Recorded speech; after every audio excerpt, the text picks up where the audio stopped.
আসসালামু আলাইকুম। আজ 6 জুলাই 2025 রবিবার। আজকের সংবাদপত্রের প্রধান প্রধান খবর নিয়ে উপস্থিত হয়েছি আমি আনোয়ার বাবু। নীল সি আসমান, লালে লাল দুনিয়া, আম্মা লাল তেরি খুন কিয়া খুনিয়া, কাঁদে কোন ক্রন্দসি কারবালা ফোরাতে, সে কাঁদনে আশু আনে সীমারেরও ছোড়াতে।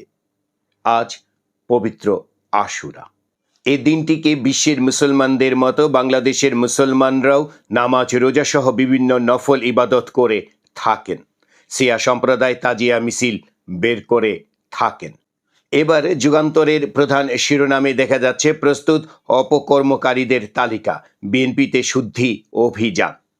এই খবরের ভেতরে দেখা যাচ্ছে দেশের বিভিন্ন জায়গায় দলের নাম করে চাঁদাবাজি, দখল সহ নানা অপকর্মে জড়িয়ে পড়েছে বিএনপি ও এর অঙ্গ সংগঠনের কিছু সংখ্যক নেতাকর্মী। এর মধ্যে হাইব্রিড ও নব্য বিএনপির নামধারীরাই বেশি বেপরোয়া। এমনকি তারা তৃণমূল বিএনপিতে কোন্দল ও গ্রুপিংয়েও সম্পৃক্ত।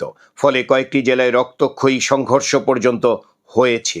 কোনো কোনো ঘটনায় বিব্রত হতে হচ্ছে বিএনপিকে।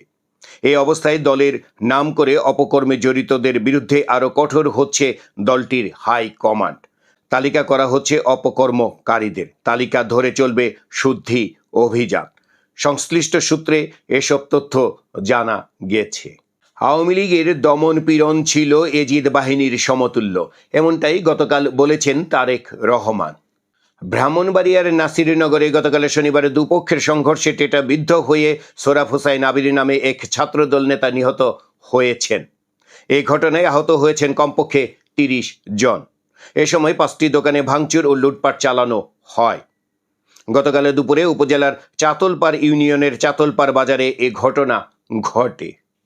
পঞ্চগড় সদরে 2 বছরের ছেলের গলায় ছুরি ধরে 28 বছর বয়সী এক গৃহবধূকে সংঘবদ্ধ ধর্ষণের অভিযোগ পাওয়া গেছে। জাতীয় নাগরিক পার্টি অর্থাৎ এনসিপির আহ্বায়ক নাহিদ ইসলাম বলেছেন, যারা ছাত্র জনতার শান্তিপূর্ণ আন্দোলনে গুলি করে গণহত্যা চালিয়েছিল তাদের বিচার করা হবে। বাংলার মাটিতেই শেখ হাসিনা সহ আওয়ামী লীগের নেতাকর্মী ও পুলিশ যারা গুলি করে আমাদের ভাই বোনদের মেরেছে তাদের বিচার নিশ্চিত করব। সংস্কার ও বিচারের পরেই নির্বাচন হবে। তিনি গতকাল শনিবার সকালে বগুড়া পর্যটন মোটেলে জুলাই আন্দোলনে শহীদ পরিবারদের সদস্যদের সঙ্গে মতবিনিময় সভায় এসব কথা বলেন। ইত্তেফাকের প্রধান শিরোনাম হচ্ছে নির্বাচন নিয়ে অনৈক্য। ষড়যন্ত্র দেখছে বিএনপি, ভোটের উপযুক্ত পরিবেশ চায় জামায়াত ও এনসিপি। আপনারা নিজেদেরকে সামলান, নয়তো জনগণই আপনাদের সামলে দেবে। এদেশের জনগণের দীর্ঘদিনের প্রত্যাশা একটি সুষ্ঠু নির্বাচন। আমরা আর কোনোভাবেই 14, 18 ও 24 মার্কা নির্বাচন চাই না। অথচ এই ধরনের কিছু আলামত লক্ষ্য করা যাচ্ছে। কোনো রাজনৈতিক দলের কিংবা কোনো পক্ষের নাম সরাসরি উল্লেখ না করে এমনটাই গতকাল বলেছেন জামায়াতে ইসলামের আমির ডাক্তার শফিকুর রহমান।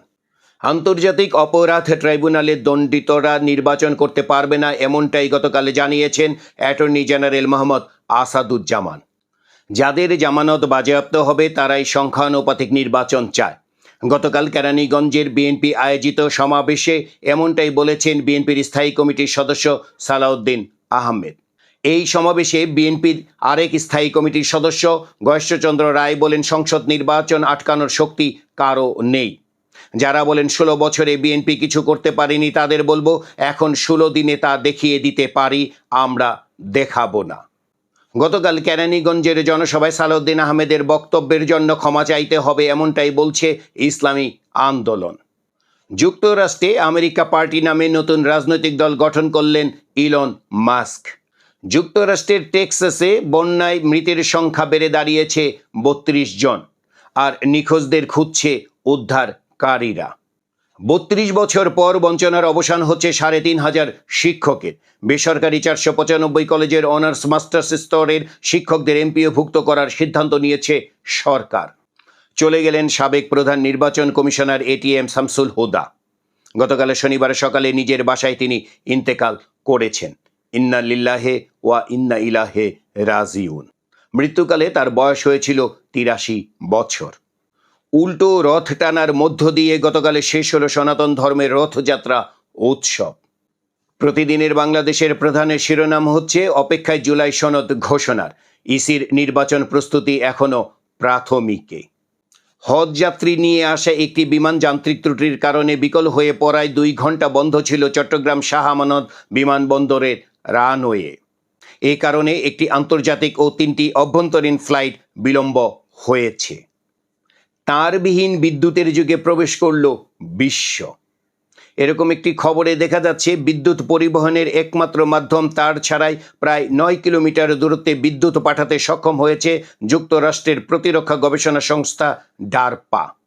আজকের পত্রিকার এক খবরে দেখা যাচ্ছে দিনাজপুর শহরে একটি বাসায় সিলিন্ডারের গ্যাস লিকেজ থেকে বিস্ফোরণে নারী শিশু সহ 8 জন দগ্ধ হয়েছেন।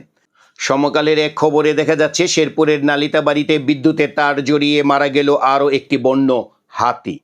গারো পাহাড়ের কাটারিবাড়ি এলাকায় শুক্রবার রাতে হাতিটির মৃত্যু হয়। নৌপরিবহন মন্ত্রণালয়ের উপদেষ্টা ব্রিগেডিয়ার অবসরপ্রাপ্ত সাখাওয়াত হোসেনের ভাই হেমায়েত হোসেন সোহরাব আগামী সংসদ নির্বাচনে প্রার্থী হতে আগ্রহের কথা জানিয়েছেন। গতকাল শনিবার বরিশালের হিজলায় সাংবাদিকদের সাথে মতবিনিময়ে তিনি বলেন, আগামী নির্বাচনে আমি বিএনপির মনোনয়ন চাইব, বরিশাল 4 আসনের প্রার্থী হতে চাই। এই ছিল আজকের সংবাদপত্রের প্রধান খবর। আমাদের এই ভিডিওটি যদি ভালো লাগে তাহলে একটি লাইক দিন এবং অন্যদের দেখার জন্য বেশি বেশি করে শেয়ার করুন। আর আপনার মতামত জানান কমেন্ট বক্সে। আমাদের নিউজ নিয়মিত দেখতে চাইলে আমাদের চ্যানেলটি সাবস্ক্রাইব করুন।